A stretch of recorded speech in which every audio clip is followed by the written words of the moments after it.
besig met 'n reeks, ons noem dit geloof. Goed, geloof. Dis belangrik dat die kerk van tyd tot tyd oor geloof sal praat, nê. Wat sou julle sê? Goed, belangrike tema. Nodig om te praat daaroor. Goed om insette te kry daaroor en die vertroue is dat jou geloof geaktiveer sal word in hierdie tyd. Want al erken ons en bely ons en stem ons saam dat geloof 'n baie belangrike tema is meeste van die kerk se geloof nie geaktiveer nie. Dis ongelukkig die waarheid. En hoekom ons dit sê, hoekom ons dit weet is, meeste gelowiges wat sê ek is 'n Christen, ons hanteer dit sonder aande, hoekom is ons disippels en nie Christene nie? Christen, die term Christen was aanvanklik 'n spotdrywery geweest. Dit was 'n beledigende term. Die eerste keer wat dit gebruik is in die Nuwe Testamentiese kerk. En is glad nie die naam geweest van die volgelinge nie. Hulle is beledig geweest met die term, nê. Christen beteken klein Jesusie. 'n klein Christusie as jy wil. Nee, Christen, Christus uit die aard van die saak. 'n klein replika of 'n poging om hom te kopie. So die wêreld het die Christen aanvanklik gespot en gesê, ag julle probeer almal soos hy wees. En eventually het ons gesê dis presies wat ons moet doen. Goed, so en toe het ons gesê Christen is eintlik 'n kompliment dan. Maar aanvanklik was dit 'n belediging. Die bedoeling was eintlik geweest dat ons disippels genoem word. En disippels is mense wie se geloof geaktiveer is mense wat met alles in hulle probeer om dieselfde tipe geloof uit te leef wat die rabbi tentoongestel het. Goed, so terug by geloof. Geloof is 'n belangrike tema, maar baie gelowiges se geloof is nie geaktiveer nie, want baie Christene wil nie en kan nie en stel nie belang nie om te gesels oor hulle aktiewe en effektiewe geloof nie. Ek gaan probeer dit bietjie. Gaan probeer met iemand wat jy weet 'n Christen is, praat en sê, kom ons gesels bietjie oor die effektiwiteit van jou geloof. En dit behoort eintlik 'n baie exciting gesprek los te maak. Dit behoort 'n tyd van getuienisse los te maak. Dit behoort ons onmiddellik in 'n plek te sit wat ek praat oor my reis. Die afgelope week toe ek in Pretoria bedien het, was dit vir my so wonderlik en eintlik sentimenteel, amper emosioneel geweest toe ek daardie groep pastore daar in die saal waarin ek die eerste keer in my lewe geestelik bedien het. Eerste keer in my lewe, 16 jaar oud geweest. Toe ek 16 jaar oud was, het my jeugpastoor gevra, ek moet die Sondagoggend die woord bring, en dit is presies daar gewees wat die saal was, wat meer as 100 pastore die afgelope week ingesit het, en ek het die voorreg gehad om baie jare later, amper 40 jaar later, weer in daardie lokaal te kan bedien, en te sien, die Here is getrou. Die Here is getrou. Dit is my eintlik wonderlik geweest om voor daardie mense te kan staan en te bedien, en 'n uur en 'n half net lering te kan gee vir leiers, en ouens se teologie te kan uitdaag in dieselfde plek wat ek sopnat gesweet was, 40 jaar gelede, en my broek so gebewe het, dat ek my been daai dag so teen die tafeltjie gedruk het, jy weet, en die tafel naderhand daarna toe, jy weet, en die pastoor staan op, Leon, het daai jare het hy opgestaan, Erasmus, en hy sê, stop net, ons wil net die tafel terugbring, na die middel toe, en 10 minute later is die tafel weer daar, want ek het die been van my bewe so, ek moet hier teen iets druk, en dan gly die tafel, en dan staan ek maar nader, en gly die tafel, want ek het nie geweet hoe nie, maar God is getrou. God is getrou. Die Here gaan jou vat van 'n plek van vreesagtigheid toe na 'n plek van gesag toe. Dis wat hy wil doen. Dis die stories van gelowiges wat se geloof geaktiveer is. En ek sê nie kyk na my, ek doen dit reg nie, ek wil net sê ek het getuienis. En hierdie week was dit baie naby my geweest. Dis op dieselfde gronde wat ek my lewe vir Here gegee het. Dis 20 meter weg van die plek wat ek gedoop is in 1992. Het ek die voorreg gehad om hierdie week lering te gee vir mense wat vandag almal op kansel staan en invloed uitoefen oor ander gelowiges. En ek glo dis wat die Here met ons lewens wil doen. Daar's progressief groei in die koninkryk van die Here as God toegelaat word om betrokke te wees. Jy kan maar kyk. Goed, jy kan dit maar dophou. Jy gaan moet deelneem, maar jy kan maar dophou. God is besig met 'n plan met jou lewe. En daarom is stagnasie en agteruitgaan en 'n gebrek aan groei anti-koninkryk. As God betrokke is daar groei, en ek wil jou motiveer daarmee, dis nie om jouself te veroordeel of jouself te kruisig of te sê, dan maak ek dit nie. Dis 'n uitnodiging en motivering om God betrokke te kry, want as God deel is daar groei. As God hoegenaamd betrokke is daar beweging. Die disippels vra vir Jesus, geef ons meer geloof, en dan sê Jesus vir die disippels, hy sê, as julle enigstens glo, hulle sê, Here, gee ons meer geloof, ons wil meer hê, ons is mos consumers. Jy weet, ons wil meer hê van alles wat ons het wil ons nog van hê, of die beter model, of die nuwe uitgawe, of meer hê, nee. So die disippels sê vir Jesus, geef ons meer geloof, ons wil meer hê, en luister wat sê Jesus vir hulle, meer is nie die kwessie nie. Goed, wat die kwessie hier is, aktiveer wat jy reeds het. En dit is genoeg om momentum te skep in jou lewe. Een skrif sê vir hierdie moerbeiboom, trek jou uit jy weet, hier uit en gaan plant jouself op 'n ander plek. Die ander weergawe daarvan sê vir hierdie berg, werp jouself in die see. En almal van ons soek beweging, almal van ons soek momentum, almal van ons wil iets reg kry. En jy al gevoel jy's in 'n plek in jou lewe wat hierdie berg voor jou wil van ontslaa raak. En baie keer dink ons, miskien moet ek hom net stukkie vir stukkie begin wegdra. Maar hierdie berg moet skuif. En as jy geloof, die bietjie geloof wat jy het wat geaktiveer is, skuif die berg self. En jy gaan oor 10 en 20 en 30 jaar terugkyk sonder dat dit jou lewe kos en besef God het die berg geskuif. Ek het hierdie week terwyl ek daar bedien het ek goed onthou want ek het goed gesien daar op die plek wat my geestelike geboorte op was. So op daardie gronde wat iemand my oortuig het om teologie te gaan swat. Daar's soveel roetes gewees, soveel makliker maniere. Jy weet 6 maande online of jy weet 3 maande hier deur of 'n jaar daar by ouens wat net sendingwerk doen in Zambië, klink soos 'n halwe vakansie en dan kom jy terug en as jy dis op daardie gronde wat die Here my uitgedaag het, letterlik uitgedaag het, en 'n leraar my uitgedaag het, 'n man wat die pad gestap het, my uitgedaag en gesê het as jy ernstig is, stap die hele pad. En daardie plaveisel is nog daar wat ek dit gehoor het die dag, die Sondagoggend. Wat die pastoor my gevat het, my in die oë gekyk en sê, dis 2 jaar lank wat jy hoor die Here sê, bediening. En hy het my motiveer en gesê, doen dit reg, stap die hele pad, doen dit ordentlik, en my oortuig om dit deur 'n akademiese instelling, deur die universiteit te gaan doen, en my by RAI gaan inskryf, en by die teologiese college, en die hele pad gestap het, maar God was getrou gewees. God was getrou gewees. Die Here stap die hele pad met ons, as ons geloof geaktiveer is. 6 maande daarna, toe staan ek by dieselfde kerk, is in Januarie gewees, 1994, en ek sê, Here, hier is ek nou, ek kan gaan swat met my punte, en ek is ingeskryf, so ek het 'n posisie ingeskryf, maar daar's nie geld om te gaan swat nie. Daar's net nie geld om te gaan swat nie, die finansies was 'n probleem geweest, daar was net geen voorsiening geweest om te kan gaan studeer nie, die laaste stukkie van die berg, en dit het gelyk soos 'n onbeweeglike stuk rots, en daar's net niks wat ek daaraan kan doen nie, ek kan spaar soos ek wil en werk soos ek wil, maar om te gaan swat, is 'n klomp geld gewees. En ek onthou die Sondagoggend op daai selfde gronde, want baie keer met ons op sulke plekke beland. Waar kom jy vandaan? Is daar momentum in jou lewe? Is God betrokke by hierdie storie? En ek staan daar die Sondagoggend by daai selfde kerk wat ek aan aanbid het Sondag, op dieselfde plek wat iemand my oortuig het om die pad reg te stap, maar nou gaan om die pad reg te stap met baie kos. En nou sien ek die volgende probleem. Dis baie keer ons bedraad is, nê. Is ons sê ja, maar ons sien die volgende probleem saam met die ja. So ek het heeltyd 'n verskoning, heeltyd iets wat ek moet oorkom, heeltyd 'n berg in my pad. En een Sondagoggend is die Sondagoggend voor die Maandag wat ek moes inskryf in Auckland Park by RAI en by die Teologiese College. Daardie Sondagoggend in die jaar wat ek moet gaan swat, het ek niks. Ek het niks. Ek het nie geld om gaan swat nie. Here, wat moet ek doen? Môre moet ek hierdie geld neersit. In daardie jare moes jy 2 of 3 duisend rand neergesit die eerste dag wat jy ingestap het om te sê jy is ernstig, en dis nie gister gewees nie. In daardie jare was 2 en 3 duisend rand baie geld gewees. Dis groot geld gewees. En ek het nie vermoë gehad om mekaar te maak nie. Ek moes binne die volgende week nog 5 neersit vir nog 'n klomp goed en dan nog 5 vir boeke. En net dit was totaal buite my verwysingsraamwerk gewees. En dit was net in my konteks was dit onmoontlik geweest. Dit was nie haalbaar nie. En ek staan daar die Sondagoggend op die Here en sê, Here, ek het die woord gevat. Ek het geglo in die profetiese woord in my lewe. Ek het skrif by U gekry. Hier staan ek glo, net U kan dit nou doen. Net U kan dit nou doen. Dis Sondagoggend voor diens gewees. Sondagoggend na diens roep iemand my en sê, my ma wil met jou praat. Ek is een van 1000 mense daar. Jou ma wil met my praat. Ja, my ma wag aan die kar, daar so wit kar, dat my ma wil met jou praat. En 'n vrou roep my by 'n kar en sy sê, ek wil met jou praat.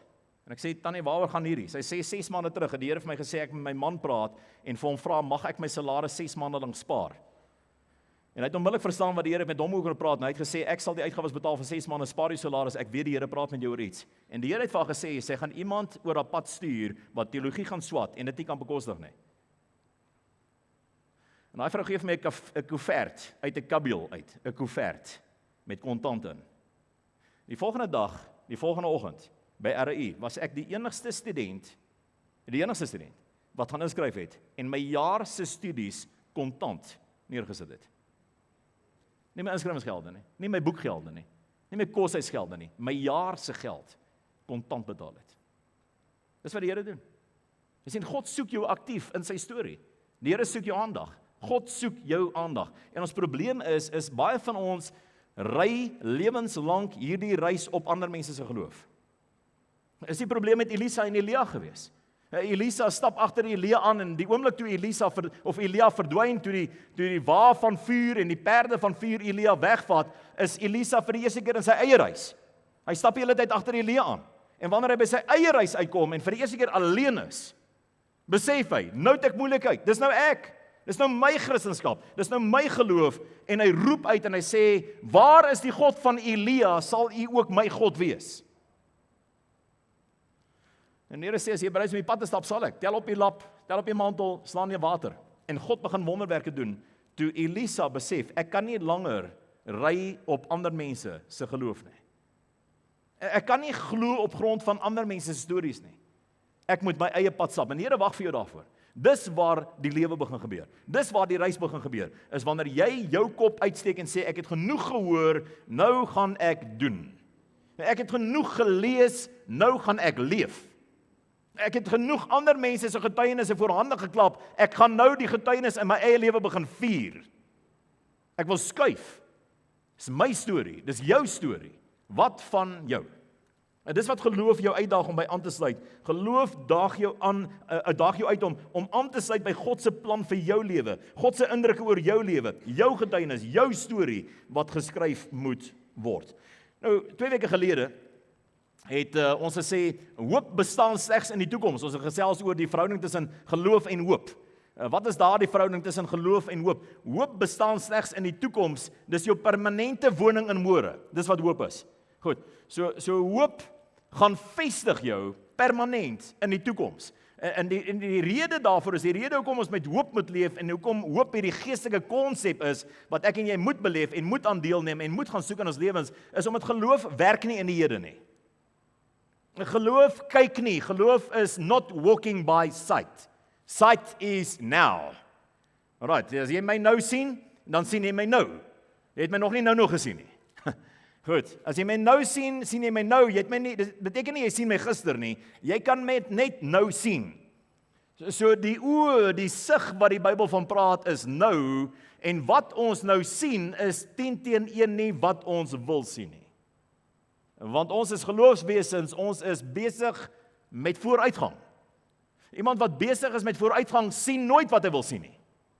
Nou nie. Miskien is jy so mens, miskien is jy so bedraad. Ek is so bedraad. Goed, en dit kan partykeer frustrerend wees vir mense rondom jou wat wil gaan stil staan, mense wat saam met jou wil wees, maar nie wil beweeg nie. Kan dit baie frustrerend wees. Die grootste frustrasie in my verhoudings, ek bely dit vir jou, my grootste frustrasie en bron van konflik in verhoudings kom uit mense wat opdaag en gaan staan. En mense wat 'n landingsplek soek. Nee, en mense wat 'n landingsplek soek, as hulle hier by my boom kom land, dan voel hulle as dorings.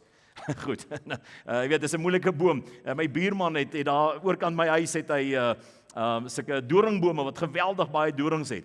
En hulle kom daar uit die laafveld uit. En kort dan sien jy 'n duif, dink hy gaan daarin duik, en dan fladder hy daar rond en hy kry nie sitplek, dan vlieg hy verder. En partykeer lyk dit of mense se persoonlikheid so is, maar wat jy dalk mee te doen het is met geloof. Ek sê nie alles is geloof se skuld nie, ek sê net, hoe is jy bedraad? Is jy gemaklik met mense wat stagneer? Is jy dalk ook iemand wat stagneer? Is jy gemaklik met die feit dat wat ek nou sien, is ek mee tevrede? Nou ek sê nie mense moet krities wees of skepties wees of konflik veroorsaak nie, maar waar is die stuk bedrading binne in jou wat nie kontak maak nie, die contactor wat nie kontak maak nie? Wat die ligte van die toekoms moet aanskakel binne in jou gemoed. Wat jou op 'n plek bring wat jy sê, ek sien, dis goed, maar dis nie die einde nie. Ek sien, well done, but what's next? Ek sien, wel gedaan, waar jy nou? Welkom, waarheen is ons op pad? Jy sien, dis die taal van geloof. Die taal van geloof verstaan progressie, vooruitgang, momentum, beweging, merkers, meetinstrumente, celebration. 'n Mens vier nie jou status quo vir die res van jou lewe nie. 'n Mens vier dit dalk een keer want jy het dit behaal, maar dit beteken eintlik jy's op pad na 'n volgende plek toe. Wanneer jy jou matrieksertifikaat gekry het, die ouens wat matriek eindeksamens op pad is om te skryf, jy gaan dit een keer vier. En dit is wonderlik, party van die ouens vier dit vir 'n week lank daar by die see. Maar jy gaan nie volgende jaar weer see toe saam met jou pelle om weer jou matrieksertifikaat te vier nie. Jy het moeilikheid. Dis verlore tyd en dis anti-geloof. Dis nie die geeswêreld nie. Iets maak nie kontak binne in jou wiring nie. Daar's 'n contactor wat los is. En die ligte gaan begin flikker en eventueel gaan die ligte afgaan. Wat vier ek nou? Waarheen is die Here op pad met my? Wat's volgende vir my? Next. Wat vertrou ek die Here voor? Geloof bestaan in die toekoms, jou permanente woning in môre. Hoop leef nie in die verlede nie, die verlede is spyt en verwyd. Goed, spyt is verby of ek verwyd my oor wat verby is. Dis min of meer die opsomming van die verlede. Goed, gesonde mense sien die toekoms. So ek is spyt is verby, miskien is dit goed. Of miskien het ek iets gemis of ek meer daarvan gemaak of ek verwyd my oor die verlede. Dis nie waar geloof leef nie. Goed, geloof is nooit geanker in die verlede nie. Hy kan groei uit die verlede uit. Hy kan van sy wortels in die verlede hê. Hy kan 'n getuienisbasis hê, soos ek nou vertel het in die verlede wat jou kan motiveer. Maar die toekoms van geloof lê voor, nooit agter ons nie. Hoop leef ook nie in die hede nie. Die hede is 'n misleidende gemaksone sonder risiko's. En dis iets wat gebeur wanneer die Gees van die Here van ons besit neem. Die oomblik wanneer die Gees van die Here besit neem van my en van jou, raak ons culprit for risk. Goed. Die oomblik wanneer die Gees van die Here binne in jou begin werk, begin jy 'n individu word wat sê ek wil nie wees en bly waar ek is nie, ek wil iets bereik. En dit spel risiko. Enige beweging is risiko. Goed, enige beweging is risiko. Die enigste ding in die lewe wat staan en breek is 'n boot. Goed. Goed. Dis al wat ek in my lewe gesien het, staan en breek. My pa toe ek 'n boot koop, toe waarsku my pa, hy sê jong, daai goed staan en breek. Dis sê ek, maar dit was nie moontlik nie.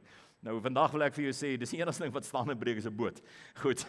As hy nie gery word nie, verkoop hom, raak ons slaaf van hom. Maar die res van die goed breek wanneer hulle beweeg.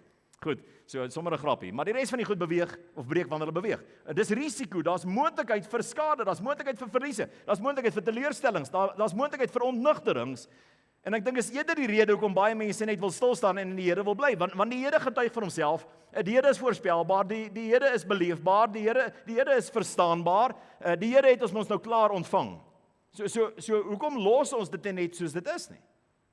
Hoekom los ons dit net soos ons is nie? In elke gemeente waar ek kom, waar ek konsultasie doen en strategiese ontwikkeling doen vir gemeentes, ek help gemeentes met hulle toekomsplanne, is daar iemand. En daar's altyd so iemand in daardie geselskap wat hoor van die moontlikhede, wat hoor van die profetiese woord wat lankal gespreek is, wat herinner word aan die toekoms, wat ontdek ons is nie waar ons kan wees nie, maar daar's altyd iemand wat sê, wat as dit nie werk nie? Hulle sê dit baie keer anders. Hulle sê baie keer, hulle sê, wat ons het, is so kosbaar. Moet ons nie maar net dit in stand hou nie? Moet ons nie maar net wat ons het voorsorg nie. Moet ons nie maar net waar ons gekom het waardeer nie. Moet ons maar net die feit dat ons hier is vir die Here voor dankie sê nie, dit kon soveel anders gewees het. Prys die Here, dis alles so. Maar geloof sê, daar's meer. Geloof sê nie, wees ondankbaar nie. Geloof sê nie, laat die pap op die grond val nie. Geloof sê nie, moenie in stand hou wat jy het nie. Geloof sê nie, moenie vier waar jy gekom het nie. Dis nie wat geloof sê nie. Maar geloof het 'n ander gesprek. Jy kan die twee gesprekke nie meng nie. Goed, geloof is 'n gesprek oor môre. Geloof daag ons uit om risiko's te neem in ons lewens en te sê, wat ook al gebeur, ek is in die Here se hande, ek glo hierdie is in lyn met God se wil. Ek weet jy wil vra, maar hoe weet ek wat God se wil is? God se wil word openbaar in die verhouding wat ons het met die Here. Luister wat sê Hebreërs 11 vers 1, ons gaan hierdie gedeelte 'n paar keer deurlees, maar ek gaan ons weer. Geloof is dan wat? Iemand het die afgelope week gesê, Hebreërs 11 vers 1 is die belangrikste hoofstuk, of die belangrikste vers in die Bybel. Want dit sê vir ons wat geloof is. En as ons nie weet wat geloof is nie, dan sal ons altyd bly net waar ons is, en ons sal nie groei nie, ons sal ook geen motivering of inspirasie hê vir môre nie. Geloof is 'n vaste vertroue, en die woord vaste vertroue, 2 weke gelede het ek binne in dit ingegaan. 'n Vaste vertroue beteken, jy het 'n handvatsel op hierdie ding, en jy weet om dit te hanteer en te beheer. Geloof is 'n vaste vertroue. My vertroue is nie wankelrig nie. Ek is nie heen en weer geslinger deur allerlei golwe van leringe en indrukke en ander goed nie. Ek het 'n vaste vertroue op die dinge wat ons hoop, op die dinge van môre. 'n Bewys. Nou hierdie is nogal 'n uitdaging vir sekere van ons samestelling en ons denkpatrone en ons breinprofiele, want hierdie woord sê geloof is 'n bewys van goed wat jy glad nie kan meet nie. Geloof is 'n bewys van goed wat jy nie kan meet nie. So hier's 'n bewys. 'n Bewys is, laat my dink, ons kan hier oor redeneer en filosofeer, maar dit klink vir my of hierdie skrif die wetenskappe wil betrek. Bewyse. Weer die meetbare wêreld. Die observeerbare wêreld. Dit challenge my individueel, persoonlik, miskien nie vir jou nie. Maar dit daag my uit om te besef dat wanneer ek tot wedergeboorte kom, moet daar ook 'n mentaliteitsskuif wees, 'n gewillige skuif om te sê ek kan nie meer 'n lewe of 'n lewe bekostig waarvan alles wat ek in glo sigbaar is nie. Ek kan nie meer 'n lewe vertrou vir 'n toekoms waarvan alles sigbaar is nie, want die basis van verhouding vereis dit. Die basis van verhouding met God vereis dit. Net om in die verhouding in te kom, vereis al om te glo in iets wat ek nie kan sien nie. Die woord noem dit sekerheid. Ek dink dit is 'n wetenskaplike term. Sekerheid, meetbaarheid, oortuiging, bewyse, is hierdie fisiese wêreld waarin ons beweeg. En daarmee het ek 'n sterk inklinasie. Ek hou van iets wat jy kan meet. As jy vir my kan wys waarmee ons besig is, neem ek graag deel. As jy vir my kan wys dit is die probleem, dan kan ons dink oor 'n plan. As ons die realiteit kan sien en kan verstaan, dan kan ons of daarmee vrede maak of dit verander. Dis die wêreld waarin ons almal gemaklik is. Die woord sê sekerheid van saligheid. Waar is saligheid? Daar's geen bewys tussen my en jou. Daar's geen bewys op aarde vir my en jou om te kan bewys dat jou keuse vir Christendom gaan vrug oplewer nie.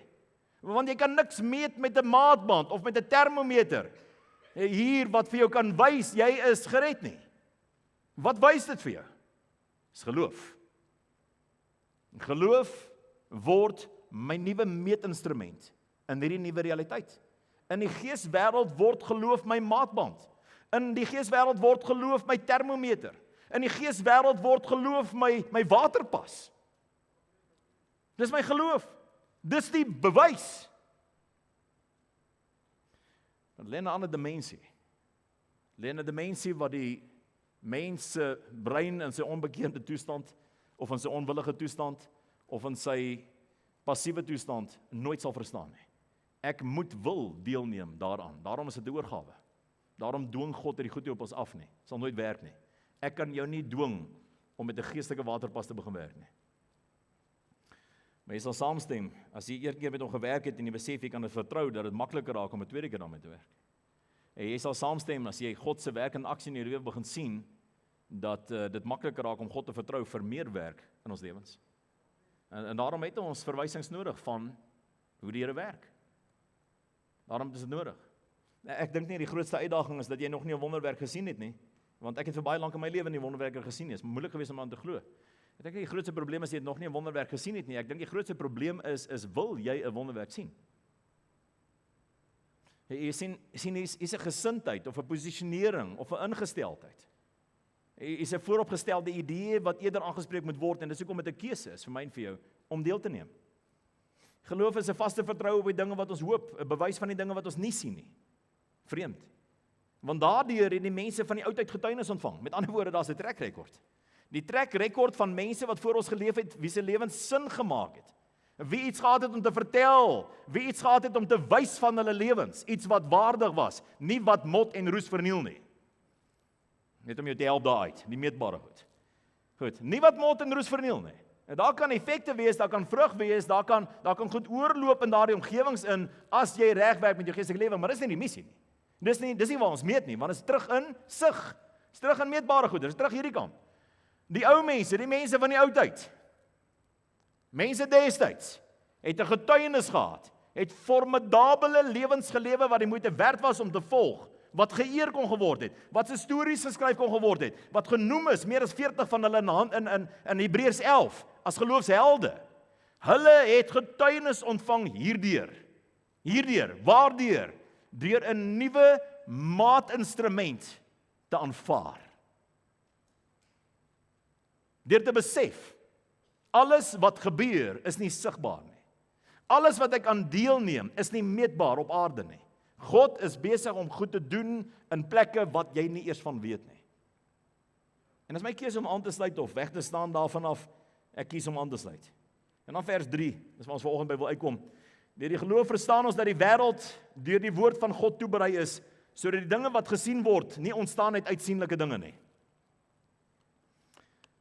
Dis nou vir jou gedagte. Goed, ek vermoed ons het in tyd, maar ons gaan net hier aan raak volgend. Mag die Here jou verder leer en mag hierdie jou getuienis word. Deur geloof, en ek wil net eers daarby vashak, deur geloof verstaan ons. Miskien net wat ek die afgelope 5 minute gesê het, bietjie jou ratte laat krap. Want ons wil meet, ons wil sien, en ons het 'n diep behoefte om te verstaan. Ek dink enigiemand met 'n gesonde verstand wil verstaan. En eventueel verstaan ons. Maar luister hier, wat sê die woord? Hoe verstaan ons?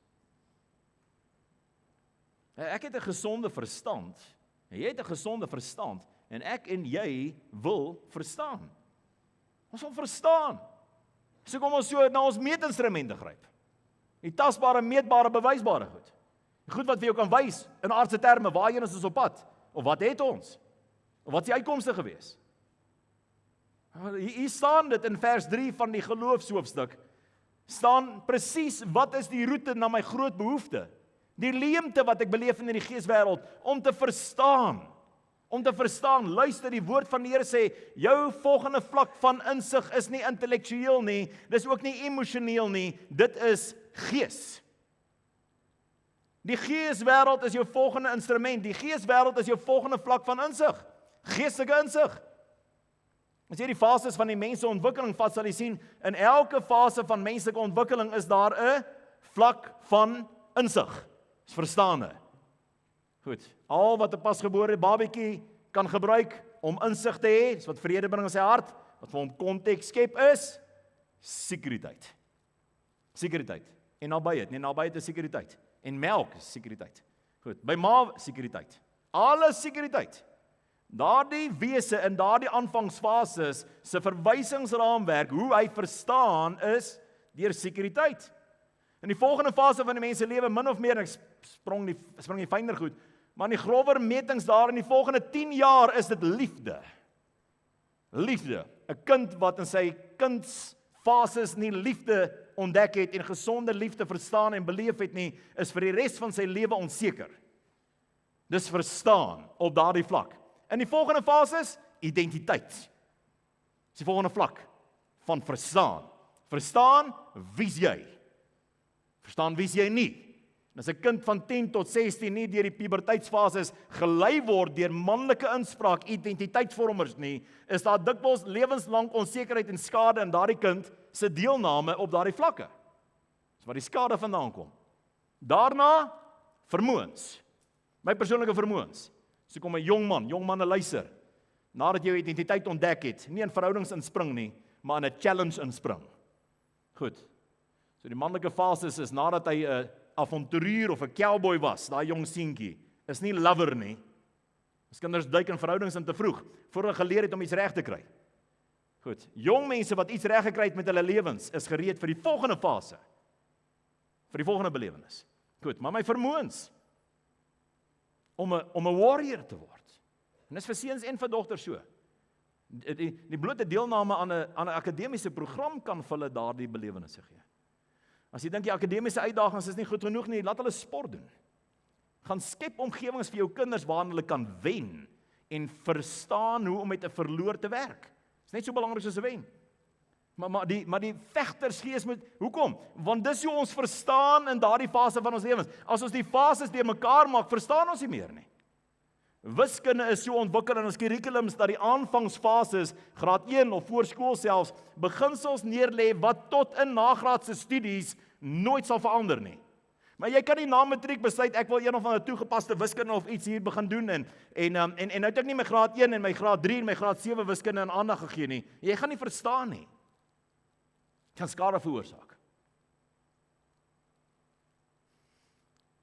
So in hierdie fase, waarvoor jy kom aanmeld het, in hierdie seisoen, wat jy bereik het, in hierdie realiteit, waarin jy deur 'n keuse vir Jesus Christus ingestap het, gebeur verstaan deur geloof.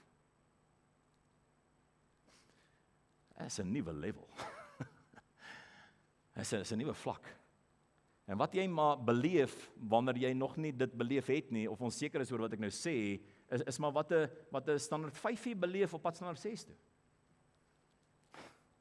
Is maar wat ek beleef wanneer ek groot skool toe gaan. Is maar daai skuif van, jy weet, as my pelle by matriek, jy weet, in my skool was ek okay geweest, want ons kon nog met die onderwysers praat, maar hierdie akademiese instelling wat ek nou ingeskryf is, ek verlore. En byt vas, raak gewoond in die konteks, druk deur, jy gaan dit snap binne 3 maande. Jy gaan op die been kom. Ek sal nooit my eerste 3 maande op universiteit vergeet nie. Ek gedink dit is op die verkeerdste plek. Dis die verkeerdste wat ek in my lewe gehoor het. Ek het boeke wat ek die taal nie van verstaan nie. Jy weet, ek het van die plaas af gesukkel met Engels, jy weet, en skielik het ek Grieks en Hebreëus. En ek het net gevoel ek is verkeerde plek. Die Here het verkeerd gepraat of ek het verkeerd gehoor en die pastoor is verkeerd gewees. Ek was gereed gewees om uit die kerk te stap oor dit. En dit het so rukkie gevat, ek kom agter, dis net 'n nuwe fase. En binne 6 maande het my kultuur geword, my wêreld geword, my liefde geword. En dieselfde gaan met jou gebeur in die geloofslewe. Miskien voel jy ek het hierdie keuse gemaak, maar ek verstaan nie die goed nie. Ander mense het ander belewennisse en dan sê ons ondeurdagte goed soos, wanneer ek na ander mense luister, dan klink dit my die Here het wit broodjies. Want die goed wat jy nou van praat. of ons het gevorder na 'n plek toe wat ons begin glo dat sekere geestelike belewennisse net vir sekere mense is. Of ek voel ek diskwalifiseer myself want ek beleef en verstaan nie die goed nie. Party mense verskoon hulle self. Hulle skop op. En hulle hou op en hulle klim uit. Want niemand het my geleer op hierdie vlak. Verstaan jy? Jy verstaan deur geloof. En as jy geloof nie geaktiveer gaan word en jy daardie waagkans, die risiko's gaan begin neem in geloof nie, gaan jy goed begin mis. Jy gaan nie meer verstaan nie, die Bybel gaan nie vir jou sin maak nie. Die stories gaan vir jou oorbodig wees, dit gaan aangedik klink. Jy gaan kort wanneer iemand anders getuig sê, is te dik vir 'n daler. Dis hoe jy gaan voel. Ek was self in my lewe daar gewees. En dis in die tyd wat die Here vir my gewys het wat Johannes gaan vra het met sy disippels vir Jesus. Is hierdie reël? Is u regtig die Christus? Ek verstaan nie. En hoor wat sê Jesus wanneer Johannes sê ek verstaan nie meer nie. My omstandighede, die meetbare, die tralies voor my tronk. Johannes, die tralies voor my tronk. Oortuig my, ek het verkeerd gesien. Ek verstaan nie. Dis al wat ek kan meet. Dis koud, dis skil, ek is honger en ek hoor ek gaan doodgaan. Sy meetinstrumente geword. En hoor wat sê Jesus vir Johannes, want Johannes kom dit hanteer. Hy's wedergebore gewees. Hoor wat hoor Johannes. Geseënd is hy wat nie aanstoot neem nie. Ek dink Johannes daai briefie kry toe dog hy verkeerde adres. Ek het gevra of u reël is. En hoor wat sê Jesus. Geseënd is hy wat nie aanstoot neem nie. Hoekom? Want wanneer ons instrumente verkeerd meet, begin ons aanstoot neem. Ek was al op boupersele gewees of met projekte besig gewees, tegniese goed. Dan kom mense met produkte daaraan wat nie pas op wat ek gemeet het nie. En dan gaan hulle terug, hulle maak dit reg, en kom hulle weer terug, gaan pas dit weer nie. Dan sê ek vir die derde keer, sê bring vir my jou maatband saam. En dan maak jy daai maatband so oop en jy lok hom en sit hom regte een wat jy mee werk en jy sit 'n ander maatband langs hom en jy sê vir hom, hier is die probleem. Hier is jou probleem. Hierdie ding is fake.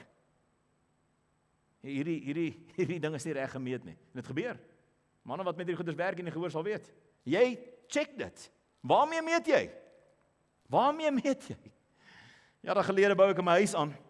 En ek bou 'n area aan en dis eintlik 'n dubbel garage grootte area wat ek aanbou en dit staan hoog in die lug uit want ek bly daar teen 'n koppie. En die man wat bou, ek kom die middag kom ek van werk af by die huis en ek stop met my voertuig, stop ek op die terrein en ek sien met my oog uit die bakkie uit, sien ek daai hoek is laer as daai hoek. Die ding lyk soos 'n diamant, hy sak daar op die een hoek. En ek klim uit en ek het 'n bietjie gebou en ek het 'n dumpy level vir die manne wat nou weet wat dit is. Dit is 'n opmetingsinstrument wat so 'n bietjie meer dinamies en fyn kan opmeet oor langer afstande. Dit is 'n bietjie groter as 'n waterpas. En ek sê niks nie, ek klim uit, ek gaan haal my dumpy level, want ek nou net vir jou sê, ek sien 'n skeef, en hy het die hele dag gebou aan dit nie, en ons is nog 'n stukkie gevorder uit die grond uit. En ek wil net doodseker maak, want baie keer is ek oorkrities. En ek gaan meet, en ek meet op met die dumpy level, en ek sien hier is oor die 6 meter lengte van die gebou, is hier 'n steen weg. Ons is daai kant 1 steen meter, 10 cm hoër as hierdie kant, hier is 'n steen weg hier. En nou roep ek die man, ek sê vir hom, die muur is skeef. Die kontrakteur. Ek sê vir hom die muur is skeef. Ek sê dit is duidelik dat die muur val na die een kant toe. En ek sê vir hom kom kyk hier deur. Hy sê nee, ek meet nie met daai ding nie, ek meet met 'n waterpas. Ek sê van maar kom kyk net hier deur en sien nie wat ek jou bedoel. Hy sê ek gaan nie daar deur kyk nie want ek gebruik nie daai ding te bou nie, ek gebruik my waterpas. Ek sê maar in hierdie wêreld moet my meetinstrument en jou instrument moet dieselfde sê. Dit kan nie reg wees omdat jy met 'n ander ding meet nie. En daar's toe 'n fout ingeslyp, een van die merkers het gegly. En hulle het nie opgevang nie, maar dit maak nie saak waar jy staan en wat jou realiteit jou is en hoe jy die ding wil benader nie. Geloof laat ons verstaan. Goed, in hierdie seisoen gaan geloof en net geloof jou help om te verstaan wat God wil doen uit jou uit. Nou kom ons lees hy verder, dit sê sodat die dinge wat gesien word nie ontstaan uit uitsienlike dinge nie. Hier is my boodskap vanoggend vir jou. As jy een ding vanoggend wil huis toe vat, hier is die boodskap. Wanneer ons begin verstaan uit geloof uit, dat ons wêreld deur die woord van God gemaak is, hy praat hier van die skepping, dat ons wêreld deur die woord van God gemaak is. Wat is die woord van God? Luister, is die woord van God sigbaar? Dis 'n maklike antwoord. Is die woord van God iets wat jy kan sien? Jy nou mooi dink. Waar sien jy hom? Okay, miskien is jy nou voor my. Ek is dalk nou nie heeltemal waar jy is nie. Ek praat nie van jou Bybel nie. Ek praat van die woord van God. Ek praat ook nie van die seun van God nie. Dis woord met 'n klein letter. Die woord van God is nie sigbaar nie. Is nie sigbaar nie. Tog sien ons die wêreld. En wat ons moet begin verstaan is die blote feit dat jy op grond loop, die blote feit dat jy op 'n stoel sit, die blote feit dat jy op 'n pad huis toe ry, die blote feit dat jy kan asemhaal hier op aarde is 'n bewys van hoe goed in hierdie wêreld werk. Dat die goed wat ons sien, alles ontstaan uit onsienlike goed. Uit onsienlike goed. En hier is baie belangrik, wil die aandag jou vestig. Baie mense wat hierdie skrif quoteer hom so, dat geloof ons dat verstaan dat die wêreld wat deur God toeberei is, ontstaan het uit niks.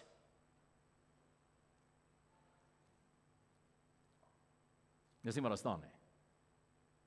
Hierdie skrif word dikwels verkeerdelik aangedui, of aangehaal, of verstaan, dat alles wat hier is, het ontstaan uit niks nie. Hoe groot is die Here? Hy het al hierdie goed uit niks gemaak nie. Maar dis nie wat daar staan nie. Alles wat God gemaak het, het hy uit iets gemaak. En dis 'n groot openbaring, en die woord openbaring word daar gebruik ook, rema, ek gaan nou dit vir jou wys. Die woord rema kom in daardie skrif voor. Deur geloof verstaan ons dat alles wat ons sien vandag voorheen uit onsienbare goed gemaak is. Nie uit niks nie. Uit onsienbare goed. Wat is die verskil tussen niks en onsigbaar? Niks beteken daar is nie iets nie. Daar's geen formulering, gedagte, idee, substance, bewys, daar's niks nie. Dis nie wat gesê word nie. Onsigbare goed. Die woord probeer ons leer dat in hierdie dimensie waarin ek en jy moet begin verstaan wat het ons mee te doen in hierdie wêreld, is dat dit wat nog nie gesien kan word nie, sigbaar word deur geloof.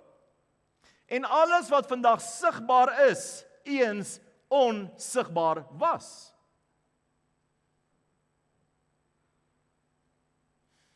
Jy kinders langs jou sit. My kinders begin onmiddellik bloos as ek hier gaan. Raak net so aan jou kind se bene en sê, jy was eens net 'n gedagte. Hier sit jy, lewensgroot, gat in my beursie, bekommernis in my hart, en hier is jy manifesteer, op al die silinders. Hier is jy was eens net, en hier is ook belangrik, jy was net niks nie. My kinders was nooit niks nie. My kinders was altyd iets. Die feit dat hulle manifesteer in my lewe beteken geloof het gewerk. Geloof het gewerk. Dis 'n risiko. As dit geloof is. Maar geloof het gewerk. En hierdie skrif sê vir ons, vers 3 sê vir ons, alles wat jy sien. Hy begin by die skepping. Alles wat jy uit die skepping van God sien, was eens nie sigbaar nie. Destyds kon jy dit nie gesien het nie. Maar dit was daar. Waar was dit? Dit was in die bedoeling van God. Dit was in die wil van die Here. Dit was in die gedagte van God. Dit was sy intensie gewees, en die blote feit dat dit sy intensie was, gee dit substance. Dis 'n bewys. Geloof gaan leen daar en neem deel aan die inkarnasie. Dis die regte term. God wat gees was, wat niemand kon sien nie, word gebore deur Maria, wat almal sien. Inkarnasie. Die koninkryk van God moet geïnkarneer word in ons lewens. Daarom leer Jesus ons bid. Hy sê, hoe moet julle bid? Hy sê, sodat alles wat waar is in die hemel, soos dit daarbo is, dit so sal wees op aarde. Wat is inkarnasie? Beteken dat ons geloof is vir ons gegee as die meganisme, die lewer, die spanner as jy wil. Goed, die instrument. Geloof is jou instrument waardeur jy dit wat nog onsigbaar is, wat nie niks is nie. Dis nie iets wat uitgedink moet word, dit is uitgedink. So openbaring van God se wil, dat daai goed kan realiseer binne ons lewens. Net soos ons op aarde sien, dat ons destyds net gepraat het oor trou, en destyds net gepraat het oor 'n gesin begin, en destyds net gepraat het oor hoe dit sal wees, en destyds net kamers begin verf het allerlei klere, en eventueel 'n baba gehad het, wat ons wakker geskree het. So dit werk. Dis baie exciting. Goed, dis 'n les. Jy is al deur dit. Jy het geloof in aksie beleef. Jy leef dit. Hoeveel van julle het dit gemaak deur skool? Almal van ons. Jou matrieksertifikaat was vir baie jare net 'n gedagte gewees. Hoe dit gebeur? Deursettingsvermoë, visie, inspirasie, lering. Baie leer ook, maar lering. Ons moet baie met ons kinders sit en sê, luister 'n bul, kom ek verduidelik hoe werk dit. Hierdie goed gaan nie self gebeur nie, jy moet leer. Goed. En jy gaan nie eendag verdien vir wat jy geleer het. Die wêreld is nie so onregverdig nie, dis 'n redelike meganiese ding. Wat jy insit is wat jy gaan uitkry. Kom ons sit liewer in, kom ons leer jou, kom ons help jou vroeg opstaan, tot jy dit self kan begin doen. Eventueel begin hulle self opstaan. Ek is baie trots op my kinders wat 5 uur in die oggend uit die bed uit kan spring en kan leer. Hulle kom maak ons wakker deesdae. Sien, ou mense van vandag is ook nie meer dieselfde nie.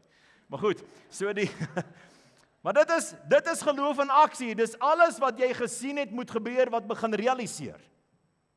Dis nie net maanskyn en rose nie, dit weet jy ook daarom, maar daar's goed wat werk. En dis die belofte van jou geloof, van die risiko's wat jy bereid was om te neem. Die woord van die Here wil jou leer, deur geloof verstaan ons iets wat ons so maklik kan mis. Niks wat is, het gekom uit niks nie. Alles wat is, het gekom van iets af, al het jy dit nie gesien nie. Wouter het laasweek vertel van sy swaar wat 'n huis wou bou, en die planne opgetrek het. Hy het gebruik vir 'n ander rede, maar ek wil dieselfde metafoor gebruik. Dis presies dieselfde as om te sien wat ek wil doen op hierdie grond, en vir iemand te sê, teken dit. En wanneer ek in daardie huis intrek, en die lig daar aan sit, het geloof gerealiseer. Jy sien, geloof is reg rondom ons. Geloof is reg rondom ons. In hierdie wêreld, of jy God dien of God nie dien, het jy te doen met geloof. Geestelike oortuigings belyn my net met God se wil vir my lewe. Die woord rema is die woord, en na die vorige skrif, deur geloof verstaan ons dat die wêreld deur die woord van God geskape is. Deur die woord. Wat is daardie woord wat onsigbaar is? Daardie woord is die term rema. Goed, nou daar's twee terme in die woord vir woord. Die een is logos en die ander een is rema. Logos is geskrewe, dis jou Bybel. Goed, hierdie is logos. Hierdie logos woord word deesdae sommer in China gedruk, want dit is goedkope drukwerk. Dis waar die printers is, dis ouens wat drake aanbid. En hulle print dit daar vir ons in Afrikaans, want dit is baie goeie printwerk. Alles word weer ingevoer in Suid-Afrika, want ons kan dit nie goedkoper doen hier nie. Dis logos, dis net skrif. Dis net die woorde. Wanneer hierdie woorde met geesbelewenis gemeng word hierdie rema. Rema kan die Chinese nie vir ons print nie. Dis nie wonderlik nie. Dis nie die probleem nie. Gaan nie oor die fisiese goed nie. Dis nie waar die probleem is nie. Die probleem is, ons het nie geleer om die geskrewe woord, die logos, te meng met gees en rema te sien nie. So deur die woord van God is die wêreld toeberei. Wat het gebeur toe rema gebeur het? Want ek en jy weet in Genesis 1 vers 3 is daar twee goed wat 'n rol speel, nie net een nie. En dis hoekom ons dieselfde woord in Genesis 1 vers 3 kry. Rema. En God het gerema en die gees het gesweef. Dis die kombinasie van woorde en die geeswerking wat bevrugting bring in die geeswêreld en God se wil word gebore in ons lewens. Dis rema. Rema is woord wat begin lewe het. Hoe begin woord lewe? Hoe bly dit nie 'n skrifgie agter in jou Bybel nie? Hoe bly dit nie 'n borduurstukkie agter jou ouma se gaste toilet nie?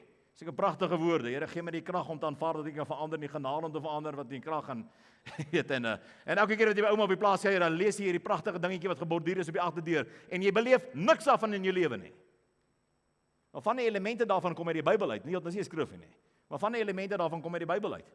Dit gaan so bly. Luister, dit gaan 'n profesie of 'n stukkie papier in jou Bybel bly vir die res van jou lewe. Tot jy leer om in die geeswêreld te begin verstaan.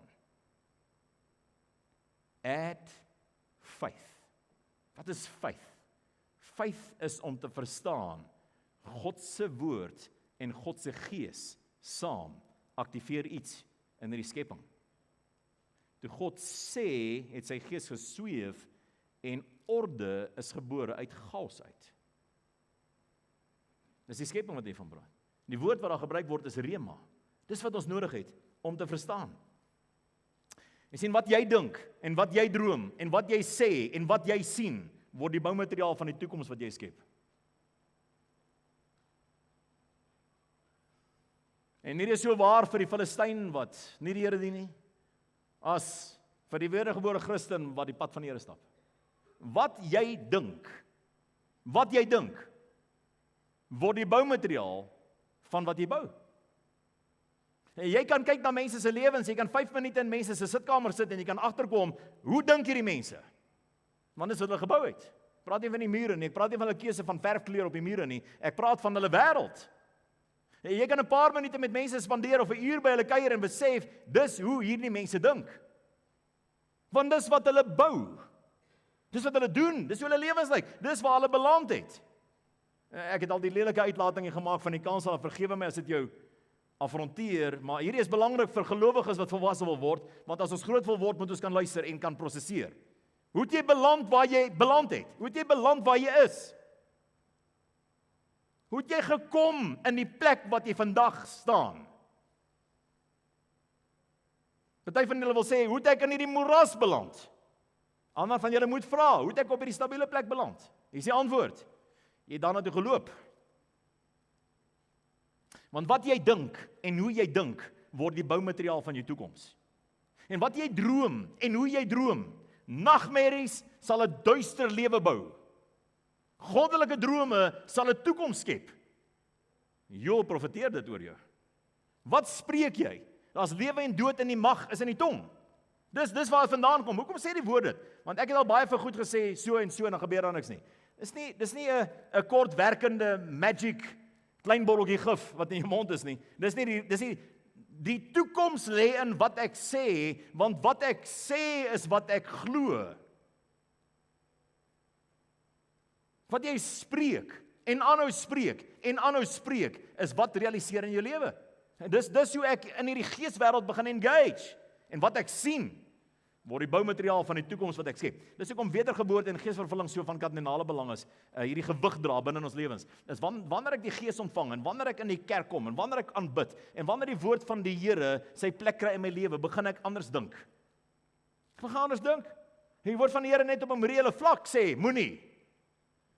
En jy 10 keer gelees het moenie, want as gevolge gaan jy begin besef, ek moenie. En dis dink. En dan gaan jy vir jouself kan begin sê, wanneer dit saak maak, ek gaan nie. Wat het gebeur? Jou denke het begin bekeer na die denke van Christus toe, want jy lees die Bybel. Die Spreuke en die Psalmspreuke is vol van hierdie goed. Maar baie plekke in die Bybel, Paulus leer vir Timoteus, hoe moet hy leef? Hoe moet mense leef? Hoe moet ouderlinge leef? Hoe jy dink word die boumateriaal van die toekoms. Hoe jy droom, wanneer die Gees van die Here van ons besit nie en begin ons droom. Jy al gedroom? Die Here wag vir jou om dit toe te laat. Meeste mense glo hulle droom glad nie. Die wetenskappe sê jy droom baie elke nag. Ons is net nie bewus van hierdie kapasiteit en hierdie fakulteit wat aan die gang is binne ons. En die woord van die Here sê ek wil daardie fakulteit 8 ure van jou dag, elke dag van jou lewe gebruik om met jou te praat as jy wil. Maar verstaan ek hoor nie die Here praat nie, voel of ek in die ceiling vasbid. Maar kom ons begin by daai 8 ure.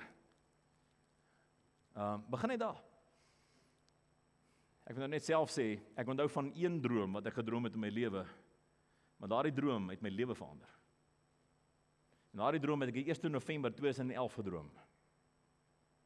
En die Here het my wakker gemaak oor wat ek gedroom het, en dit het ons lewens verander. En wat jy vandag hierin sit, in hierdie fasiliteit, die grond wat jy op sit, jou voete is hier op sement, op 'n plek, is die resultate van Rema. Rema. Dis wat gebeur. Wat ons nie weet nie, wat ons nie kan bid en dink nie. Ek sluit af. Daarom moet jy nie onverstandig wees nie. Aha. Verstand, jou verstand is nodig vir hierdie reis. Mense kan ek vanoggend vir jou iets sê wat jou dalk gaan bietjie uitdaag aan hoe jy in Christendom dink.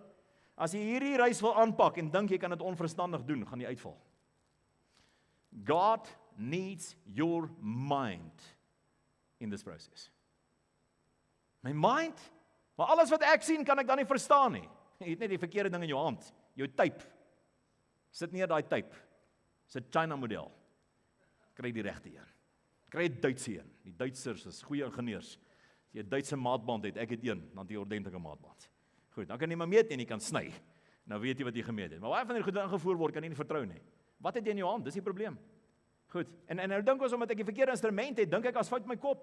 Daardie kontrakteur wat die hele tyd hier aankom met die verkeerde goed wat hy bou. Hy dink is 'n fout met hom. Hy voel nou aanwend beledig. Ja, is fout met jou instrument. Fout met jou instrument. Ons het onlangs strukture opgerig hier op die gronde, hier by die kerk.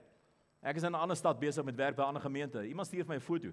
Een van die manne donderdag aand neem 'n foto van die strukture so op die bousite. Hy sê dis hoe ver hulle is. Ek bel hom dadelik terug. Ek sê daai derde paal regs, daar's fout. Daar's fout daar. Hy sê ek gaan kyk. Ek sê gaan merk daai paal as fout. Ek bel die kontrakteur. Ek sê van kyk die derde paal van daai kant af is fout. Nou sê hy sê is onmoontlik. Onmoontlik. Ek sê nou vir jou, ek het 'n foto daarvan as fout. Ek sê vir jou die struktuur maak nie sin nie. Hy sê hy sê vir my iets soos hy sê ek is nie onnoosel nie. Ek het nog nooit in my lewe dit verkeerd doen nie.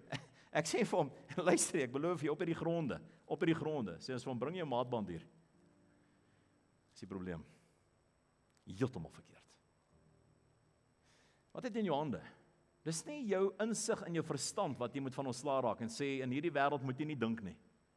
Jy moet juis dink, want deur geloof verstaan ons. Dink wat jy doen. Dink wat jy sê. Dink oor wat jy droom. Dink oor jou toekoms. Maar dink as 'n geesvervulde gelowige. Dink as iemand wat weet die Gees kan inspireer. En dis die boumateriaal van jou toekoms. Daarom moet jy nie onverstandig wees nie, maar verstaan wat die hier. Kan ek volgens vir jou sê, ons is nie almal dieselfde nie. Party van ons het ander sentimente as ander. Dis nie 'n probleem nie. Maar baie meer van my deelneem en gewilligheid en commitment en resilience, my veerkragtigheid om aanhou opdaag, aanhou voorberei, aanhou met passie bedien, aanhou ry, aanhou help, aanhou antwoord. Baie meer daarvan. Vir die meeste van die tyd kom hier uit as hier uit. Wat ek bedoel is die wêreld van die emosies, die wêreld van die oortuigings, hierdie wêreld skuif kort. So waar die emosies werk. En weet jy wat? Ek dink ek verstaan God se wil vir my lewe. Ek dink so. Wil jy nie 'n missie maak daarvan om God se wil vir jou lewe te begin verstaan nie? En jy wil kan nou hierdie goed regtig verstaan.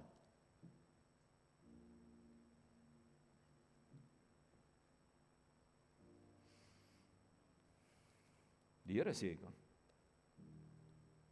As die Here sê jy kan, dan wil ek jou motiveer om meer van jou brein te gebruik vir jou geloofslewe as wat jy gedink het nodig sou wees. Om dieper te begin dink oor God as jy bereid was om te dink. Om meer te wil begin verstaan van hierdie fenominale realiteit waarvan die mens nog nie 'n fraksie kon uitfigure nie.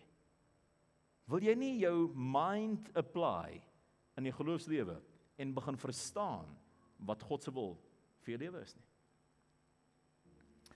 Wat die oog nie gesien het nie, en die oor nie gehoor het nie, en in die hart van 'n mens nog nie opgekom het nie. Ek dink die Here wil hê ons moet begin dink. Wat God berei het vir hulle wat hom liefhet. Maar God het dit aan ons deur sy Gees geopenbaar, want die Gees ondersoek alle dinge, ook die dieptes van God. 1 Korintiërs 2 vers 10 sê, tot die Gees van die Here, tot die Gees van God, daar staan dit, tot die Gees van God, wat van alle eeue af en voor daar tyd was, nog met God is, wat nog altyd God is, wat van die begin af nog nooit 'n fout gemaak het in sy deelname aan Godheid nie. Daardie Gees ontdek nog steeds dieper dieptes van God.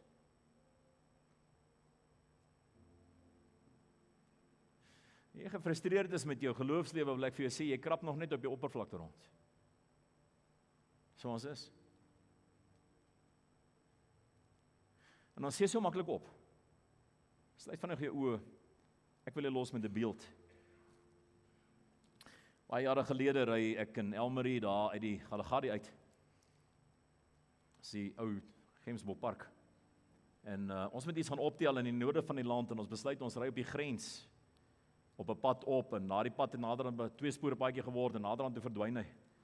Maar daai pad word nie meer gebruik nie. Toe ons die aand 9:00 op boere se plaas uitkom nadat ons al 6 ure in die veld gery het teen die grens op.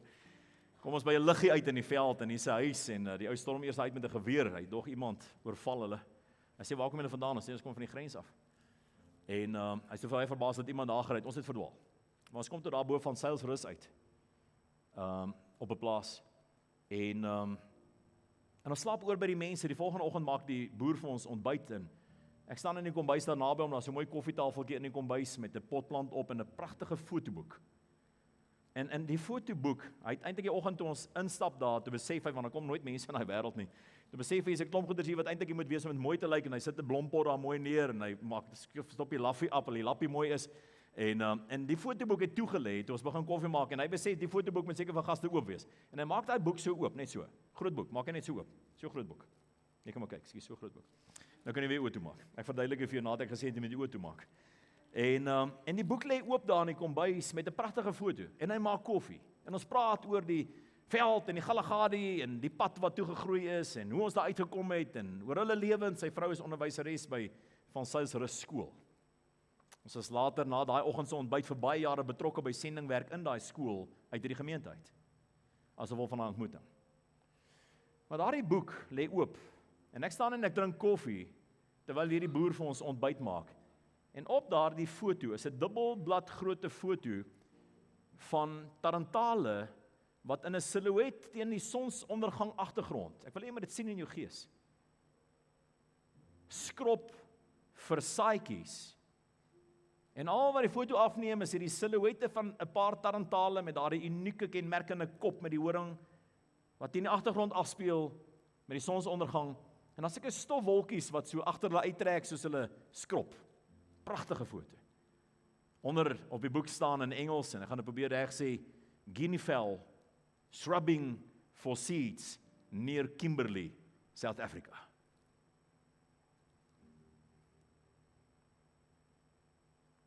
In die oomblik